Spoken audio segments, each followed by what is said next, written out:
O Concello de Pontevedra quere limitar o uso destas prazas de estacionamento, así quedou reflectido no borrador da nova ordenanza de mobilidade, unha medida rexeitada pola Asociación Amizade a considerar que vai en contra da integración social e da normalización deste colectivo. En certa maneira vai en contra do obxectivo que teñen as propias prazas, non? Que favorecer o desplazamento de persoas con mobilidade reducida mediante unha medida de discriminación positiva como son a reserva de plazas específicas para estas persoas, non? O feito de limitar o tempo de uso ao final está condicionando que se poidan usar con certa normalidade e como as persoas realmente o necesitan, non? Dende a Asociación Amizade creen que o obxectivo principal desta medida é controlar o uso fraudulento destas tarxetas de estacionamento.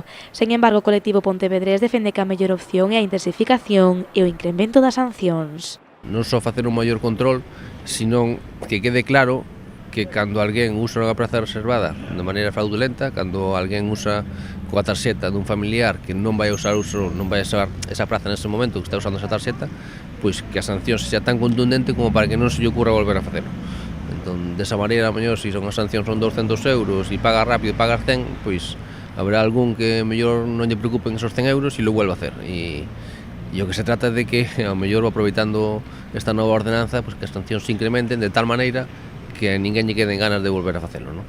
Paulo Fontán remarca a importancia de tomar medidas que faciliten o estacionamento de vehículos de persoas con mobilidade reducida. E dentro destas medidas está tamén o deseño destas prazas, xa que algunhas delas non cumpren coas características axeitadas. A veces o que é o acceso dentro da propia praza a beira rúa, non, cunha pequena rampa, ou se carece da rampa en algún caso, ou a rampa ten unha pendiente excesiva en algún outro, ou as propias medidas e dimensións da praza non cumpren exactamente co que di a normativa en algún caso, non? Na maioría deles tamén, pois é certo que hai cuestións concretas que hai que mellorar, ou que se pon un volardo ao mesmo lado da praza ou un banco que impide que a persoa poida facer a transferencia de acceso ao vehículo, este tipo de cousas, non? A Asociación Amizade manterá nas vindeiras semanas unha reunión co alcalde. Nela trasladará o rexeitamento a esta nova medida co obxectivo de poder chegar a un acordo.